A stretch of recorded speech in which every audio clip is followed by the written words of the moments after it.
എൻ്റെ പേര് ഫസ്ലു. ഞാൻ മലപ്പുറത്ത് നിന്ന് വരുന്നു. ഞാനിപ്പോൾ NIT കാലിക്കറ്റിൽ സിവിൽ എഞ്ചിനീയറിംഗിന് പഠിക്കുന്നു. ഞാൻ +2 കഴിഞ്ഞപ്പോൾ തന്നെ എഞ്ചിനീയറിങ്ങിന് പോകണമെന്ന് ആഗ്രഹം ഉണ്ടായിരുന്നു. അപ്പോൾ ഞാൻ JEE കീമൊക്കെ എഴുതി. പക്ഷേ +2 കഴിഞ്ഞപ്പോൾ എൻ്റെ ഒരു അറിവ് വെച്ച് NIT ഒന്നും കിട്ടാനുള്ള മാർക്ക് ഉണ്ടായിരുന്നില്ല. അപ്പോഴാണ് ഞാൻ സൈലത്തിൽ വിളിച്ചത്. സൈലത്തിൽ എനിക്ക് അഡ്മിഷൻ കിട്ടി.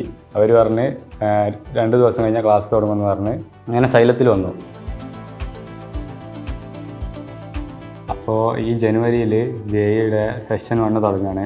അപ്പോൾ നിങ്ങളെല്ലാവരും ടെൻഷനിലായിരിക്കും. ഞാനും ഇതുപോലെ തന്നെ ആയിരുന്നു. ഈ സിറ്റുവേഷനിലൂടെ കടന്നു പോയതാണ്. നല്ല ടെൻഷൻ ഉണ്ടായിരുന്നു. കൺസെപ്റ്റിൻ്റെ പുറകെ ഇനി പോകാൻ ടൈമില്ല.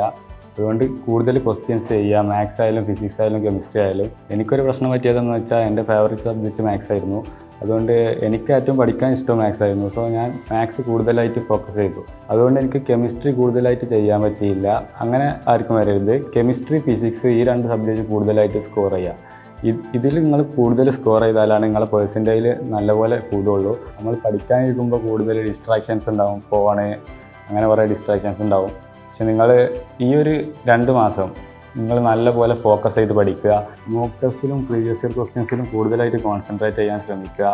ഒരു മോക്ക് ടെസ്റ്റ് കഴിഞ്ഞപ്പോൾ നമ്മളെ മാർക്ക് കുറഞ്ഞു എന്ന് വെച്ച് നമ്മൾ ടെൻഷൻ അടിക്കേണ്ട ആവശ്യമില്ല. അത് നമ്മളെ കോൺഫിഡൻസ് കുറക്കും. അതുകൊണ്ട് നമ്മൾ വീണ്ടും നമുക്ക് എവിടെയാണ് കുറഞ്ഞു പോയത് ആ പാർട്ട് വീണ്ടും പഠിച്ച് നമ്മൾ ചെയ്യുന്ന ക്വസ്റ്റ്യൻസ് എത്രത്തോളം കൂടുന്നു അത് അത്രത്തോളം നല്ലതാണ്. പിന്നെ ഇനി എക്സാമിനാകെ 2 മാസം മാത്രമേ ഉള്ളൂ. നല്ലപോലെ പഠിക്കുക, നല്ലപോലെ എക്സാം എഴുതുക. All the best.